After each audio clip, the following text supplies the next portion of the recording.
मेरा नाम विनीत सिंह चावड़ा है। बिल्कुल। ग्राम आगरोद, तहसील व जिला देवास है। सोचा कि नहीं, ये समय है कुछ नई चीज़ करने का। तो पपीता की प्लानिंग क्या है कि एकदम से नहीं कर सकते। इसके पहले जो फसल लगी उस पर भी बहुत डिपेंड करता है कि आपकी आने पपीता का जो बगीचा लगाएंगे वो कैसे चलेगा। मिट्टी की जांच कराई थी 5 और 6 मार्च को 2 दिन प्लांटेशन करा। ये टोटल 1180 प्लांट लगे हुए हैं, बाय 7 और 10 बाय 7।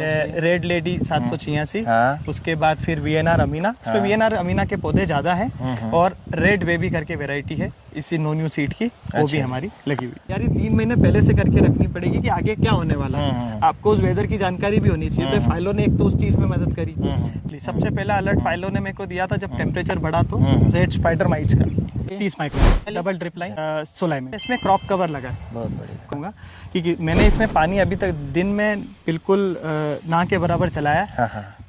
नमस्कार किसान भाइयों, मैं डॉक्टर विवेक जहांगीर नर्सरी बराड़ा से। आज हम आए हैं उज्जैन के पास। भैया का परिचय लेंगे, वह जो इन्होंने बागवानी की इसको जानेंगे। सबसे पहले भैया का परिचय। जी सर, मेरा नाम विनीत सिंह चावड़ा है। बिल्कुल। ग्राम आगरोद, तहसील व जिला देवास है। और मैंने वैसे एजुकेशन में MBA tourism and travel management में करा है। मैं जॉब भी करता हूँ। जॉब के साथ साथ अभी मैंने नई रुचि जो बागवानी में है उसमें मेरा पहला कदम बागवानी की तरफ पपीता का। बिल्कुल बिल्कुल जी। पपीता का चयन किया जी। तो सबसे पहला क्वेश्चन कि कैसे विचार आया कि बागवानी की तरफ हमें जाना चाहिए। सर जैसे कि पहले से ही जैसे पूरा परिवार जो है या पापा हैं, दादाजी वगैरह, सब पूरी ट्रेडिशनल फार्मिंग में लगे हुए हैं। तो उसमें कुछ नया करने का एक रुचि थी, शुरू से ही थी। फिर MBA कर लिया, जॉब करने गए। फिर अब सोचा कि नहीं, ये समय है कुछ नई चीज़ करने का। क्योंकि हम देख ही रहे हैं कि दूसरी फसलों में अब मौसम परिवर्तन की वजह से बहुत सारी चीज़ें, बहुत सारे प्रॉब्लम्स आ रही हैं। तो उस वजह से फिर अब मैंने नहीं, आपसे बात हुई, आपसे जानकारी ली। बबलू जी पाटीदार हैं यहाँ पास में, जिन्होंने पहले भी 2 साल पहले एक बगीचा लगाया था, बहुत अच्छा, बहुत शानदार था। फिर उसके बाद यहाँ पास में एक और गांव में पोप सिंह जी हैं, उनसे बहुत चर्चा करी, उनसे बातचीत करी, राय ली। फिर उसके बाद फिर सर से बात करके सितंबर में पौधे बुक करके इसकी आगे की प्रक्रिया। बिल्कुल। भैया ने जो हमारे पहले के बगीचे लगे वो देखे यहाँ पे मक्खी रोड पे जो लगे हुए थे पाठपाला में, उनको देखकर फिर आगे निर्णय लिया। जी। अब जैसे ये अपना एरिया उज्जैन के पास वाला, जी जी, यहाँ का क्लाइमेट तो बढ़िया सूटेबल है, क्लाइमेट का कोई इशू नहीं आ रहा। हाँ। अब आता है भूमि और पानी। पानी। तो आपकी भूमि कैसे क्या थी? पहले मैंने जब प्लानिंग करी इसकी, तो पपीता की प्लानिंग क्या है कि एकदम से नहीं कर सकते। इसके पहले जो फसल लगी उस पर भी बहुत डिपेंड करता है कि आपकी आने पपीता का जो बगीचा लगाएंगे वो कैसे चलेगा। तो मैंने सबसे पहले तो सितंबर में आपसे बात करी, आपसे राय ली। आपने बोला या तो आलू लगा सकते हैं या फिर अपन मटर पे जा सकते हैं। मटर का पहले सोचा, पर वो फिर चीज़ें हो नहीं पाई क्लाइमेट की वजह से और सारी चीज़ें। फिर मैंने कॉन्ट्रैक्ट फार्मिंग पे आलू करे थे हमने, वो भी कॉन्ट्रैक्ट फार्मिंग करी थी, वो भी नई चीज़ थी। तो उसको करने के बाद में फिर अपन ने खेत की तैयारी करी। आलू का खेत यूँ भी बहुत अच्छा होता है। सबने राय दी कि नहीं, आलू कर लो, आलू से खेत भी अच्छा हो जाएगा और फिर आगे की आपकी जो फसल है उसमें उसकी खाद का फायदा भी मिलेगा। बिल्कुल। तो आलू करे, आलू निकाले। आलू के बाद में अच्छी 2 से 3 बार इसको कल्टीवेटर से अकई कर, क्योंकि उस टाइम पे प्लाउ करना पॉसिबल नहीं था। तो मैंने फिर कल्टीवेटर से करा और फिर बाकी आगे की खाद की तैयारी करी। बिल्कुल। जी। भूमि में कोई जांच वगैरह कराई, अपनी मिट्टी की जांच आपने कुछ ऐसा? जी बिल्कुल सर, मैंने ग्रोइट करके कंपनी है, गुजरात की कंपनी है। उसके थ्रू मैंने अभी, वो क्या करते हैं कि अपनी यहाँ पे ही फील्ड पे आते हैं, उनके सेंसर्स वगैरह रहते हैं, उनके थ्रू मैंने मिट्टी की जांच कराई थी। तो उसी से फ़ायदा मेरे को ये मिला कि पपीता में सबसे पहले बेसल डोज में हम लोग SSP देते हैं, सिंगल सुपर फॉस्फेट। तो उसमें मेरे को जब जांच करी तो पता चला कि फॉस्फोरस ऑलरेडी अत्यधिक मात्रा में फिक्स्ड फॉर्म में हमारी ज़मीन में पड़ा हुआ है। तो उस SSP की जगह मैंने सर्च करा, अल्टरनेट 2-3 दुकान से भी, मतलब कुछ एग्रोनॉमिस्ट से भी बात करी, उनसे भी पूछा। उन्होंने सजेस्ट दिया कि आप प्रोम पे जाओ। फिर हमने प्रोम के बारे में पढ़ा करा। तो प्रोम होता है फॉस्फोरस रिच ऑर्गेनिक मैन्योर, जो कि 10% उसके अंदर ऑलरेडी फॉस्फोरस मिला हुआ रहता है। और वो जो फिक्स्ड फॉस्फोरस है जो कि ऑर्गेनिक है, ये प्रोम, वो उसको भी पौधे को अपटेक कराने में मदद करता है। इसलिए फिर हमने बेसल डोज में प्रोम चुना। प्रोम के साथ में सुपर कार्बन करके आता है, जो मिट्टी की गुणवत्ता के लिए बहुत अच्छा आता है, बढ़ाता है कार्बन, ऑर्गेनिक कार्बन बढ़ाता है वो। उसके साथ में फिर गोबर की खाद प्रॉपर अच्छी मिक्स करके और वो फिर आगे की प्रक्रिया चलती है। बिल्कुल। भैया ने सबसे पहले कुछ बगीचे जो हमारे विजिट किए, फिर इन्होंने विचार बनाया, चूँकि ये काफ़ी समय से संपर्क में थे, तो इन्होंने ऐसी क्रॉप ली ताकि जल्दी खेत फरवरी में खाली हो जाए, क्योंकि जो इसको लगाने का समय है फरवरी मार्च आइडियल रहता है, और अगर गेहूँ वगैरह हम ले लेंगे तो फिर वो समय पकड़ नहीं पाएंगे। तो भैया ने स्टार्टिंग में ऐसी फसल ली, जल्दी खेत खाली हो गया। साथ ही सॉइल टेस्ट, इनका वाटर टेस्टिंग दोनों इन्होंने करवाया। उसी रिपोर्ट के आधार पर इन्होंने आगे स्टेप बढ़ाया। अब आता है बेसल डोज। जी सर। बेसल डोज से पहले जो आपने खेत तैयार किया, जैसे जी सर, हमारे जो नए फार्मर करना चाहेंगे तो शुरुआत में उनके आता है मिट्टी की जांच कराना है, पानी की जांच कराना है और फिर खेत की तैयारी। बिल्कुल तो सर। भैया ने खेत की तैयारी में क्या किया है और हमें क्या करना है वो जानेंगे। शुरुआत में जैसे आपने खेत में क्या फसल ली थी? सबसे पहले आलू लगाया था सर। हाँ। सोयाबीन लगा था। सोयाबीन निकलने के बाद में अक्टूबर में आलू लगाया। आलू जनवरी में 20 जनवरी को खेत खाली हो गया था। उसके बाद कुछ दूसरी प्रॉब्लम्स की वजह से थोड़ा सा डिले हुआ मुझे, पर मैंने खेत की कमी में कोई कसर नहीं छोड़ी। फिर वो मैंने जो 1 महीना है, मतलब मेरी जो प्लांटेशन हुआ वो 5 और 6 मार्च को 2 दिन प्लांटेशन करा, तो उसमें मैंने पूरा जो 1 महीना दिया उसके पहले वो पूरा बेसल डोज में दिया सर, खेत की तैयारी में दिया। पहले तो उसको कल्टीवेटर से अच्छी हकाई करा ली। पहले नंबर पे कल्टीवेटर बढ़िया, उसको अच्छे से, आपसे बात हुई, आपने बोला अच्छा गहरा कल्टीवेटर लगा दो, तो अपन ने सबसे पहले हल्का कल्टीवेटर, सॉरी अच्छा गहरा कल्टीवेटर लगा दिया। उसके बाद सबसे पहले तो मिट्टी के ऊपर आया मैं कि अपन सबसे पहले मिट्टी सुधारते, तो आपसे बिल्कुल मार्गदर्शन मिलता रहा। आपसे पूछा मैंने, एक अपेक्स करके एक वो आता है अपना फॉस्फो जिप्सम, जो सॉइल कंडीशनर का काम करता है, तो सबसे पहले वो दिया सर, ताकि मिट्टी अच्छे से फूल जाए, भुरभुरी हो जाए और इसमें जान आ जाए थोड़ी। तो ऑलरेडी वैसे आलू का खेत था तो जान तो थी, पर मैंने सोचा कि कुछ और अपन नई चीज करते हैं ताकि किसानों को भी आगे जाके फायदा हो। तो अपन ने सबसे पहले फॉस्फो जिप्सम दिया, उसमें आपसे बात करी, जिप्सम दिया अपन ने। उसके बाद में जिप्सम के बाद 4 दिन का 5 दिन का गैप दिया। 4-5 दिन के गैप के बाद में हमने इसमें प्रोम दिया। सबसे पहले तो जो गोबर की खाद ली उसको मतलब एज इट इज उठा के डायरेक्टली नहीं डाला। सबसे पहले तो उसकी 1.5 महीने 2 महीने पहले से तैयारी चालू करी। उसमें मैंने जहाँ से मैंने खाद लिया था उनका भी बहुत सहयोग रहा उसमें, गौशाला का, यहाँ पास में कवड़ी करके गांव है वहाँ से, तो उन्होंने मुझे वहीं पे जगह दे दी थी कि आप यहीं पे भले ही कर सकते हो। तो मैंने इसमें सबसे पहले तो डिकम्पोजर मिलाया। बिल्कुल, सबसे पहले मतलब खाद पकाने की प्रक्रिया आपने 2 महीने पहले से चालू करी जी, ताकि जब हम खेत में डाले तो वो अच्छा पका हुआ रहे और उसकी न्यूट्रिशन वैल्यू और बढ़ जाए। सबसे बड़ी चीज सर इसमें यही है कि जब आप सर्च भी करेंगे इसके बारे में, रिसर्च करेंगे, तो खाद के अंदर एक तो सबसे पहले खरपतवार के बीज होते हैं, उसको ट्रीट करना है। दूसरा इसमें व्हाइट ग्रब एक कीड़ा आता है, उसको ट्रीट करना है। अगर हमने डायरेक्टली डाल दिया तो वो आके खेती में नुकसान ही करेगा, ऑलरेडी वो अपने को फायदा कुछ भी नहीं पहुंचाएगा।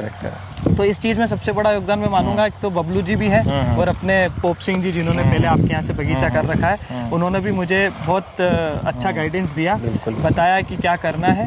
तो उन्हीं के मार्गदर्शन में मैंने फिर इसमें सबसे पहले डिकम्पोजर डाला। डिकम्पोजर डालने के बाद में मैंने फिर इसमें इसको खेत को गोबर को 15 दिन छोड़ दिया। फिर उसमें हमने पलटी करवाई, जेसीबी बुलवा के उसमें उस पूरे खाद की पलटी करवाई, तो उसमें से जो गैस निकली उसने इसको खाद को पूरा पका दिया। मतलब खाद 15 दिन बाद एकदम बिल्कुल भुरभुरा जो लाल होता है, मैं आपको मेरे पास। अच्छा, उसमें कोई बैक्टीरिया का ऐड भी किया? हाँ, मैंने उसमें सारे बैक्टीरिया जो हो सकते थे, सबसे पहले माइकोराइजा, उसके बाद फॉस्फोरस सॉल्युबलाइजिंग बैक्टीरिया पीएसबी, उसके बाद अपना बायो एनपीके होता है, उसके भी बैक्टीरिया आते हैं, वो भी, ट्राइकोडर्मा, सुडोमोनास, और उसके साथ एक इसका संजीवनी करके भी एक प्रोडक्ट आता है आईपी। जो भी बायो के प्रोडक्ट थे वो सारे आपने उसमें खाद में मिक्स किए, उनकी ग्रोथ मल्टीप्लाई हुई ताकि जो अपना खाद था वो और उसकी वैल्यू बढ़े। फिर वो खाद आपने इस खेत में डाला, प्रयोग किया। बहुत बढ़िया।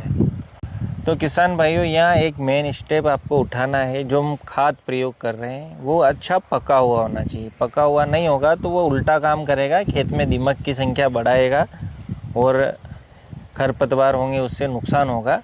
तो पका हुआ खाद ले, और उसकी भी और वैल्यू बढ़ाने के लिए उसमें बैक्टीरिया, कंसोल्टिया, ये चीज़ें अपन केएसबी पीएसबी मिला के उसको और उसकी न्यूट्रिशन वैल्यू को बढ़ा के प्रयोग करेंगे।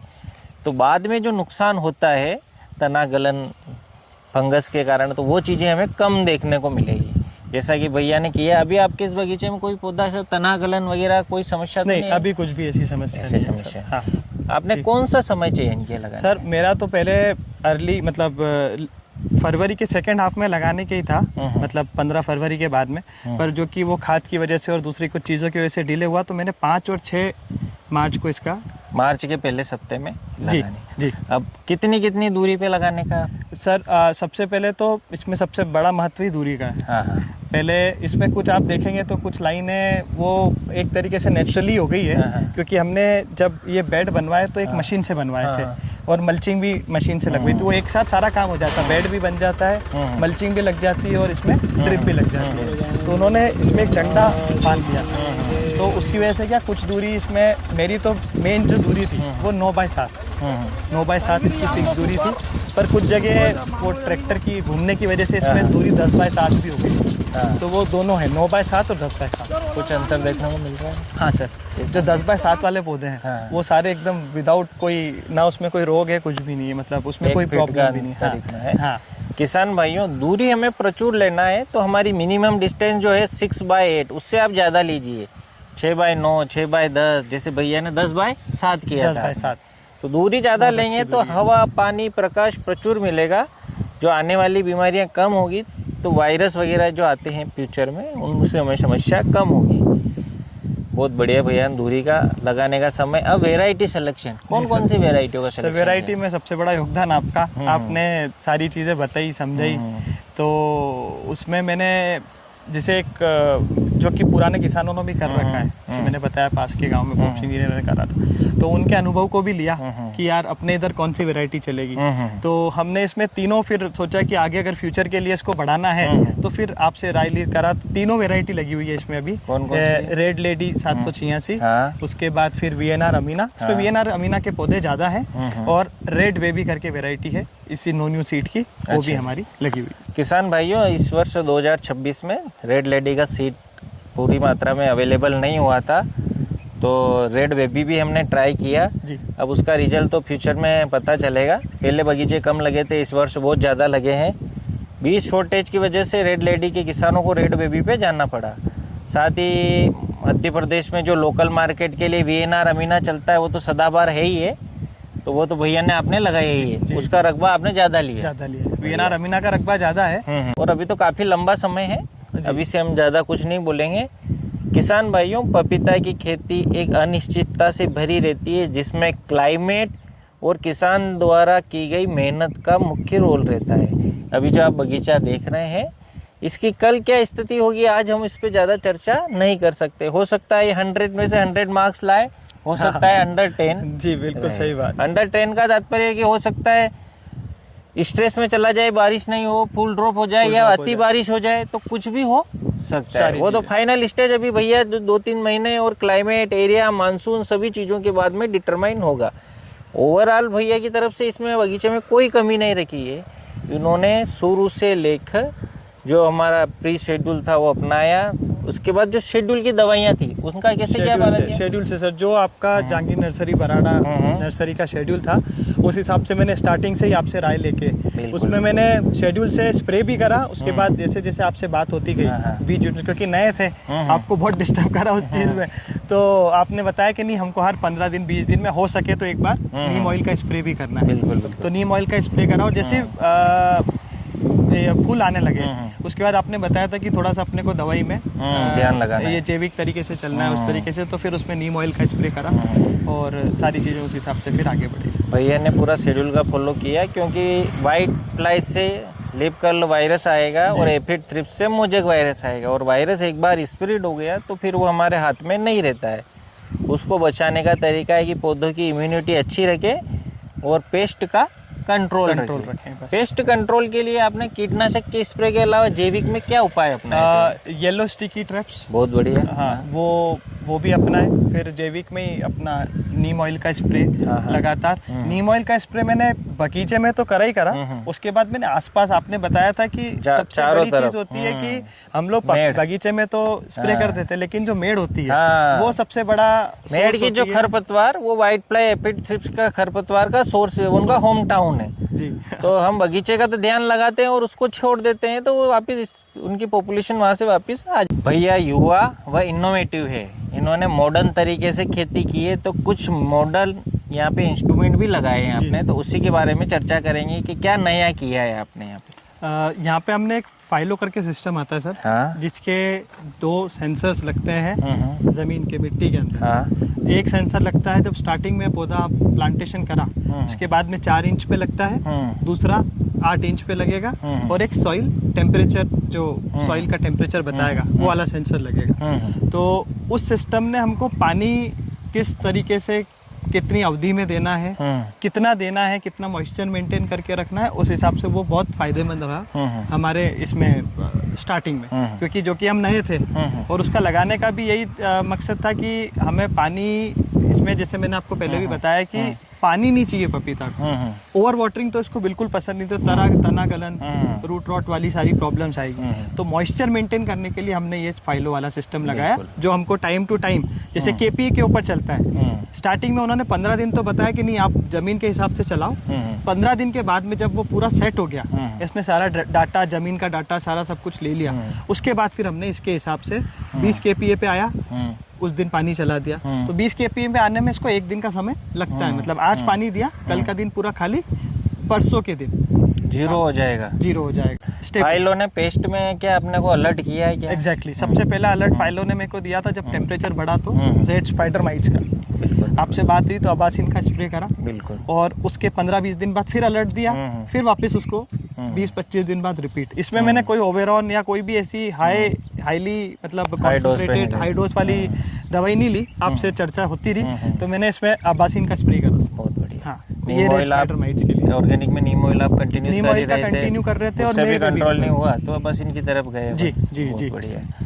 उसी तरीके से। और बाकी जो इसके अलावा जैसे कोई लीफ कर्ल वायरस, ये बीमारियां, वो अलर्ट भी क्या कंपनी? एग्जैक्टली, इसमें सबसे पहला तो वो उसका अलर्ट देता है हमें, अपना एक पाउडरी मिल्ड्यू का, और ये दूसरी फंगल डिसीज का अलर्ट भी देता है। दूसरा वाइट फ्लाई का, जिससे हमें इसकी लीफ कर्ल वायरस की दिक्कत आती है। उसके बाद अपना एफिड्स, जेसिड्स वगैरह जो होती हैं। ओवरऑल जो अपना क्लाइमेट, वेदर, ह्यूमिडिटी, ड्राइनेस, इनको बता करने वो जो इनकी पॉपुलेशन बढ़ाएगा क्लाइमेट, वो अपने को पहले अलर्ट कर देता है कि भैया ड्राई मौसम में स्पाइडर माइट का अटैक बढ़ेगा, वाइट फ्लाई का अटैक बढ़ेगा। और दूसरी चीज़ सबसे महत्वपूर्ण इसमें जो रही मेरे को, और जो बहुत मतलब इफ़ेक्टिव और हेल्पफुल रही, वो ये थी सर कि इसमें डेल्टा टी, जैसे हम जब दवाई स्प्रे करते हैं तब पौधे का जो पत्ता है उसका स्टोमेटा ओपन होना चाहिए। स्टोमेटा कब ओपन है कब बंद है वो ये सेंसर बताते हैं। बहुत बढ़िया। मॉइस्चर को देख के या आसपास के वातावरण को देख के कि पौधा अभी रेस्ट मोड में नहीं है, ये एक्टिव मोड में है, आप इसमें दवाई स्प्रे कर दो। अगर डेल्टा टी अर्ली मॉर्निंग सबसे बेस्ट रहता है। उसके अलावा तो आप चाहे दिन हो, गर्मी हो या बारिश हो, कोई भी हो, डेल्टा टी अर्ली मॉर्निंग सबसे अच्छा रहता है। लेकिन क्या होता है सर कि हम अगर अर्ली मॉर्निंग स्प्रे कर देते हैं तो पौधे को पूरे दिन से गुजरना है, उस पर्टिकुलर तापमान से गुजरना है। मैंने क्या करा, फिर 1-2 स्प्रे जो करे और मुझे लगा कि नहीं यार पौधा स्प्रे करने के बाद हल्का सा स्ट्रेस में जाता है, तो हमने फिर उसको क्राइटेरिया चेंज करके रात में, वो चाहे 10 बजे डेल्टा टी ग्रीन जोन में आए या 11 बजे आए, स्प्रे करना है, भले बैटरी के टॉर्च से करना है तो रात को 10 बजे 11 बजे भी स्प्रे, शाम के समय के बाद नाइट की तरफ अपन गए। उससे क्या है कि पूरी रात मिल जाती है, एक ठंडक मिल जाती है पौधे को कि उसको इस पर्टिकुलर। किसान भाइयों, जो दवाइयों के स्प्रे जैसे भैया बता रहे हैं, आधुनिक तकनीक का इन्होंने लिया है, तो स्प्रे के लिए जो समय का चयन इन्होंने किया है वो मॉर्निंग में सुबह 9 से पहले, वो शाम को 6-7 के बाद में। तो हमें यही प्रयोग करना है, जब भी दवाइयाँ स्प्रे करें तो सुबह या शाम के समय में ही करना है, दिन के समय में नहीं करना है। उस समय पौधा स्ट्रेस में रहेगा, तेज़ धूप रहेगी, स्टोमेटा बंद रहते हैं, पौधे से पानी वाष्पीकृत नहीं हो, इसलिए ये प्लांट नेचुरल फिनोमिना अपनाता है, अपने सारे स्टोमेटा बंद कर लेता है ताकि वाष्पीकृत नहीं हो। पत्तियां जैसे अभी देख पा रहे हैं लटक गई, यही पत्तियां सुबह अर्ली मॉर्निंग देखेंगे तो खिली खिली दिखेगी, इच्छा ही नहीं होती कि हाँ, तो ये इनका नेचुरल फिनोमिना है। साथ ही जिन पत्तियों में 50% से डैमेजेस आ जाते हैं तो उस पत्तियों को पौधा पीला करके ना गिरा देता है कि अब ये अपना भोजन मेरे से वापस रिटर्न लेने लग गई, जबकि इनका काम है भोजन बनाना। सही तो बात। कुछ चीज़ें नेचुरल होती है जिनको हमें फेवर सपोर्ट करना है। भैया ने बहुत बढ़िया सभी चीज़ें समझाई, बहुत बढ़िया डिटेल से फाइलो इन्होंने लगाया था जी। आप भी इन चीज़ों में जाइए। वह प्री बेसल डोज से लेके पहले जो तैयारियां की, खेत की तैयारी, ड्रिप लाइन डालना, मल्चिंग बिछाना, इन चीज़ों को इन्होंने डिटेल से समझाया। मल्चिंग में कौन सी माइक्रोन की मल्चिंग? 30 माइक्रोन की। 30 माइक्रोन की। 30 माइक्रोन की ड्रिप लाइन, डबल लाइन डाली? डबल ड्रिप लाइन दोनों। कितने एमएम की डाली? ये है 16 एमएम। 16 एमएम की डबल लाइन ड्रिप डाली। पेप्सी वाली डाली अपनों ने? पेप्सी ड्रिप, वो 1 फीट पे इसका वो रहते हैं ड्रिपर्स। हाँ। तो उसके थ्रू ही 4 लीटर डिस्चार्ज होगा ये? हाँ, 4 लीटर डिस्चार्ज वाली भैया ने इन लाइन ड्रिप डाली। ड्रिप का हो गया, इसमें मल्चिंग का हो गया। खेत तैयारी के लिए इन्होंने हकाई जुताई की थी। बेड बनाए, तो बेड बनाने के लिए क्या चीज़ें हमने इस बार सर बेड में मुझे प्रॉब्लम ये थी कि इस एरिया में या मल्चिंग से कोई ज़्यादा खेती नहीं होती है। सबसे बड़ी प्रॉब्लम थी लेबर की, और लेबर फिर भी मिल जाती, पर दिक्कत थी कि लेबर को समझाना, बताना, और कहीं कोई गलती हो जाए, पहली चीज़ नहीं कर रहे हैं। तो फिर मैंने सर्च करा, देखा कि कौन एक मशीन यूट्यूब पे आजकल जो आधुनिक तीनों चीज़ें एक साथ कर दे। तो यहाँ पास में ही सुनेरा करके गांव है, वहाँ पे विपुल जी धाकड़ करके हैं भैया, उनसे बात हुई। उन्होंने बोला नहीं, मैं आ जाऊँगा। दूर था, पर उन्होंने एक व्यवहारिक तरीके से बहुत अच्छा सहयोग रहा उनका। वो मशीन थी, तो मशीन के थ्रू हमने ड्रिप भी बिछवा दी। वो मशीन क्या करती है, बेड भी बना देती है, ड्रिप भी बिछा देती है और मल्चिंग भी एक साथ। तो आपका टाइम भी बचता है, लेबर कॉस्ट भी बचती है, और दूसरी चीज़ की परफेक्शन, एक जो आपको परफेक्ट आपको एक मशीन जो करके देगी, वो उसकी बात अलग होती है। तो उस हिसाब से फिर सारी चीज़ें बिछाने के बाद जैसे होल करना है, तो कितने दिनों तक अपने बेड को छोड़ा ताकि अंदर की कीटाणु, थोड़े बहुत जो सूक्ष्म जीव वगैरह डिस्ट्रॉय हो जाए, या फिर डायरेक्ट छेद किया आपने? नहीं, हमने इसको आपसे जैसे बात हुई थी, इसकी फंगस भगाने के लिए 4 से 5 दिन का समय लिया सर, है ना। 4 से 5 दिन तक इसको ऐसे ही छोड़ दिया। फिर उसके बाद फिर हमने 5 दिन के बाद में इसमें पानी चलाया। बिल्कुल अच्छा आपने बताया, पहले गच करना है इसको, मतलब अच्छी नमी जितना पानी दे सकते हो। तो 4 से 5 घंटा उसमें पानी दिया, और बेड अच्छे से नमी बन गई। उसके 2 दिन बाद नमी बनाने के फंगस वगैरह के, उसके बाद फिर हमने इसमें छेद करना चालू कर, इसकी भाप निकाली, और फिर 5 और 6 मार्च को प्लांटेशन भी शाम को। प्लांटेशन जैसे किया जी, क्योंकि इस बार टेम्परेचर ज़्यादा था जी, तो उस समय गर्मी से बचाने के लिए क्या करना पड़ा? सबसे बड़ी चीज़, पहले प्लांटेशन करा। प्लांटेशन भी हमने सर ने बताया था कि हमको शाम के समय में करना है, दिन के समय में नहीं करना है, ताकि पूरी रात उसको रिकवरी के लिए मिल जाए। और दिक्कत आ रही थी, आपसे चर्चा हुई, सब चीज़ करी, तो फिर हमने इसमें क्रॉप कवर लगाया। बहुत बढ़िया। क्रॉप कवर भी जो कि क्रॉप कवर लगाने से फायदा हुआ?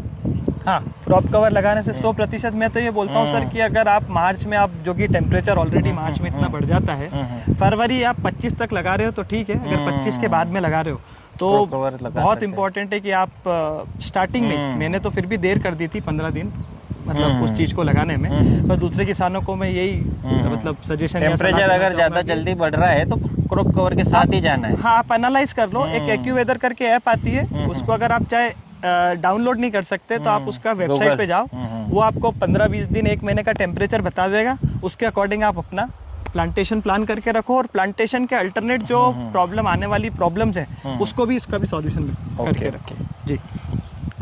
प्लांटेशन हो गया है ना? जी जी। उसके बाद में सिंचाई अपनों ने चालू कर दी जी सर। स्प्रे कब से चालू किया फिर? हमने स्प्रे करा सर 10 दिन बाद। अब 10 दिन बाद प्रॉब्लम ये थी कि आपका शेड्यूल 10 दिन के बाद का ही था, आपसे चर्चा हुई। प्रॉब्लम आ रही थी इसमें एक चीज़ की कि ये जो वेदर की वजह से, जो अप्रैल का वेदर था वो मार्च में शिफ्ट हो गया, और अब मार्च का अप्रैल में हो गया। तो अब क्रॉप कवर लगाने थे, चीज़ें करनी थी, पौधा ऑलरेडी स्ट्रेस में था। सबसे पहले मैंने इसमें बायोवीटा का स्प्रे करा। बायोवीटा के बाद में फिर इसको अपन ने, ताकि पौधा थोड़ा सा स्वस्थ हो जाए, उसको अच्छे टॉनिक मिल जाए, और हमने नीम ऑयल का स्प्रे करा सबसे पहले। हमने कोई केमिकल दवाई इसलिए नहीं दी सर कि अगर हम कोई केमिकल दवाई देते, ऑलरेडी टेम्परेचर हाई था, पौधा स्ट्रेस में था, तो आपने बताया कि नहीं, अभी केमिकल का यूज़ नहीं करना है, अगर स्ट्रेस में है तो आप जैविक कर सकते हो, कोई दिक्कत नहीं है। तो नीम ऑयल का स्प्रे करा। नीम ऑयल का भी जैसे यूँ डोज 30 ml का है, हमने इसको 15 ml प्रति 15 लीटर के पानी के हिसाब से, टंकी के हिसाब से नीम ऑयल का स्प्रे करा। अभी वर्तमान में पूरे बगीचे में आपको कोई नर प्लांट तो नहीं मिला? एक भी नहीं है सर। जब नर्सरी जहांगीर नर्सरी से प्लांट आए, कोई जी। पौधे डैमेज हुए अपने? नहीं, कुछ भी नहीं हुआ सर। व्यवस्थित डिलीवरी हुई आपके यहाँ पे? परफेक्ट तरीके से, गाड़ी बहुत अच्छे नर्सरी तरीके की तरफ से ही प्रोवाइड की गई है से। आपके? हाँ, नर्सरी से ही, और पूरा मार्गदर्शन आपको जैसा बताया था 4-5 दिन बाद, आपको 2-3 दिन पहले जैसे बता दिया था आपने भी, टाइम के हिसाब से डिलीवरी हो गई। कितने दिन पहले आपने बुकिंग की थी? हमने 6 महीने पहले करी थी। 6 महीने पहले प्लांट आपने? 6 से 7 महीने पहले बुक कर दी कर थी। सितंबर में कर दी थी सर मैंने बुकिंग इसकी। सितंबर, हाँ नवरात्रि का समय था। हाँ, नवरात्रि के समय में। नवरात्रि के समय भैया ने प्लांट बुक किए थे जहांगीर नर्सरी बराड़ा से। जी और चूंकि यहाँ मक्सी रोड पे तो बहुत सारे बगीचे लग गए हैं नर्सरी के, जी उसी में भैया का बगीचा भी है। कभी भी किसान विजिट करना चाहे तो भैया एक बार एड्रेस पुनः बता रहे हैं, बगीचा कोई भी देखने आ सकता है। बहुत अच्छी मेहनत की है और तीनों वेराइटियाँ यहाँ देखने को मिलेगी, रेड लेडी, रेड बेबी और मीना। जी। तो तीनों का आपको प्रत्यक्ष इंट्रा स्पेसिफिक कंपटीशन का भी यहाँ पता चल जाएगा, कौन सी वेराइटी आगे है, कौन सी पीछे है, किसमें सेटिंग ज़्यादा आ रही है। हाइब्रिड पौधे है सभी, किसी में भी कोई भी प्लांट नर नहीं है, सभी में फ्रूटिंग आई है। फ्रूटिंग सेटिंग भैया की मेहनत व क्लाइमेट, इसमें वैरायटी का ज़्यादा रोल नहीं रहता है। वैरायटी का है फ्लोर लाना, सेट होना प्रकृति पे निर्भर है। वो जो भैया इंस्ट्रूमेंट लगा रहे हैं, जो खाद, जो प्रक्रिया अपना रहे हैं, ओवरऑल किसान के कार्य करने का तरीका, बस जितना अच्छा मैनेजमेंट भैया रखेंगे और थोड़ा प्रकृति। अब बारिश चालू होगी, अगर बारिश रुक रुक के हुई, गैप में हुई तो बहुत बढ़िया सेटिंग होगी, और कंटिन्यूस 15 दिन पानी गिरेगा हाँ, तो सेटिंग प्रभावित होगी। तो क्लाइमेट से पानी हम जीत रुकेगा नहीं तो सकते दिक्कत आएगी। ओवरऑल। और इस साल तो अल नीनो बता रहे, तो थोड़ा रुक रुक की बारिश होगी, तो इन बगीचों की सेटिंग उम्मीद है कि बहुत बढ़िया, 1-1 क्विंटल पार करेंगे ये सभी। भैया से बातचीत हुई, बहुत भैया ने डीप नॉलेज दिया। इनका एक वीडियो पुनः बनाइए, जो हमारे टॉपिक रह गए, मार्केट, प्रोडक्शन बढ़ाने के तरीके, किन चीज़ों की सावधानी और रखना है, दवाइयाँ क्या क्या स्प्रे की, वो हम नेक्स्ट वीडियो में लेंगे। यहाँ मार्केट की कोई समस्या नहीं है, भैया के पास में उज्जैन, इंदौर बड़े बड़े शहर है, साथ ही भोपाल रोड भी चालू है, शाहजहाँपुर भी है, मेन रोड है, मार्केट रिसर्च भैया ने ऑलरेडी किया हुआ है। हाँ। और आगे की जो प्रक्रिया है वो अपन अगले वीडियो में पुनः और बताएंगे। और अभी से ही मैंने व्यापारियों से भी बात करना चालू बहुत कर दी बढ़िया, है, ये भैया ताकि- एडवांस है, हाँ, एडवांस है, इन्होंने जो आगे की व्यापारियों प्रक्रिया से है वो भी- हाँ, कर दी जो भी है। व्यापारियों से बात हो सकती थी। और एक लास्ट चीज मैं मेरी तरफ से ऐड ये करना चाहूँगा कि मैंने इसमें पानी अभी तक दिन में बिल्कुल ना के बराबर चलाया है। हाँ हाँ किसान को पानी देना है तो या तो रात में 8-9 बजे के बाद में, जब ड्रिप भी ठंडी हो जाए, ज़मीन भी ठंडी हो जाए, पौधा भी स्ट्रेस से रिकवर हो जाए, तब आप पानी दें तो अच्छा रहेगा। और उसके बाद फिर मैंने तो अर्ली मॉर्निंग 3 बजे, 4 बजे, 5 बजे ऐसे ही पानी दिया है। उसके दिन की अलावा गर्मी में पानी देने से बचना है, इनमें पानी गर्म रहेगा और जड़े जलाएगा। वापसा कंडीशन। साथ ही जो हमारे किसान भाई बहुत सारे गलती कर रहे हैं, ड्रिप लाइन पास में रखी हुई और कंटिन्यूस एक ही जगह पानी गिर रहा है, तो वहाँ जड़ सड़न और काला रोड बहुत ज़्यादा देखने को मिलता आती है। है सर उसमें। तो उस चीज़ों को ध्यान दें, ड्रिप लाइन को थोड़ा दूर लें पौधे से, पानी पौधे के पास नहीं गिरना चाहिए, उसका जो क्षेत्र है सूखा रहना चाहिए, और 1 से 2 फीट की दूरी पे ड्रिप लाइन ले, वहाँ पानी चलाएं। बहुत बढ़िया लगा भैया से मिलके, जी धन्यवाद। और एक और चीज़, ये जहांगीर नर्सरी बराड़ा का जो फर्टिगेशन शेड्यूल अगर वो आपने फॉलो करा, वो बहुत परफेक्ट है। आप 30 दिन से आपका फर्टिगेशन स्टार्ट हो जाता है, और ऐसा नहीं कि एकदम से सारी चीज़ें दे दी, उसमें संतुलित मात्रा में धीरे धीरे करके जो पौधे को रिक्वायरमेंट होती है पर्टिकुलर डेज में। साथ ही खरपतवार नाशी का प्रयोग इसमें बिल्कुल नहीं करना है, कुछ इमरजेंसी के लिए रहती है, तो भैया ने, आपने प्रयोग किया कोई? नहीं, अभी तक कुछ भी नहीं करा। भैया निंदाई गुड़ाई कर रहे हैं, पूरा इनका हाथ से मैनुअल हो रहा है, तो आप भी सावधानी बरतें, जो दवाइयाँ इसमें चलती वही करना है। धन्यवाद।